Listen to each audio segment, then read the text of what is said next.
मला सांगा, he is so smart and he is too smart. ह्या दोन वाक्यांमध्ये काय फरक आहे? The food is so spicy and the food is too spicy. ह्या दोन वाक्यांमध्ये काय फरक आहे? चला समजून घेऊ. पण त्याआधी सोचा अर्थ होतो खूप जास्त, आणि सर्वात महत्त्वाची गोष्ट, याचा वापर आपण पॉझिटिव्ह टोनने आणि फेवरेबल कंडिशनमध्ये करतो. तेच TW2 जर आपण ॲडजेक्टिव्हच्या आधी वापरलं तर त्याचा अर्थ होतो गरजेपेक्षा जास्त, आणि याचा वापर आपण नेगेटिव्ह टोन आणि प्रॉब्लेमॅटिक सिच्युएशनमध्ये करतो. एक्झाम्पलने समजून घेऊ. आता आपण एखाद्याचं कौतुक करतोय, आपल्याला बोलायचं की अरे तो खूप हुशार आहे, तर आपण बोलू ही इज सो स्मार्ट. पण तेच जर आता आपल्याला बोलायचं असेल की तो जरा जास्तच हुशार आहे आणि ही गोष्ट प्रॉब्लेमॅटिक आहे, तर आपण बोलू ही इज टू स्मार्ट. अजून एक एक्झाम्पल बघू. आता आपण जेवण करतोय आणि खाणं खूप तिखट आहे, पण ते आपल्या आवडीनुसार आहे, आपल्याला एवढं तिखट आवडतं, तर आपण बोलू की wow the food is so spicy.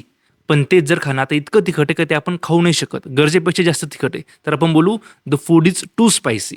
तर लक्षात ठेवा, सो वापरायचं पॉझिटिव्ह टोनमध्ये आणि फेवरेबल कंडिशनमध्ये, आणि तेच TW2 वापरायचं निगेटिव्ह टोनमध्ये आणि प्रॉब्लेमॅटिक सिच्युएशनमध्ये. आता तुम्ही मला सांगा की शी इज सो टॉल आणि शी इज टू टॉल या दोन वाक्यांमध्ये काय फरक आहे? कॉमेंटमध्ये सांगा, आणि असंच इंग्रजी शिकण्यासाठी पेजला नक्की फॉलो करा. बाय.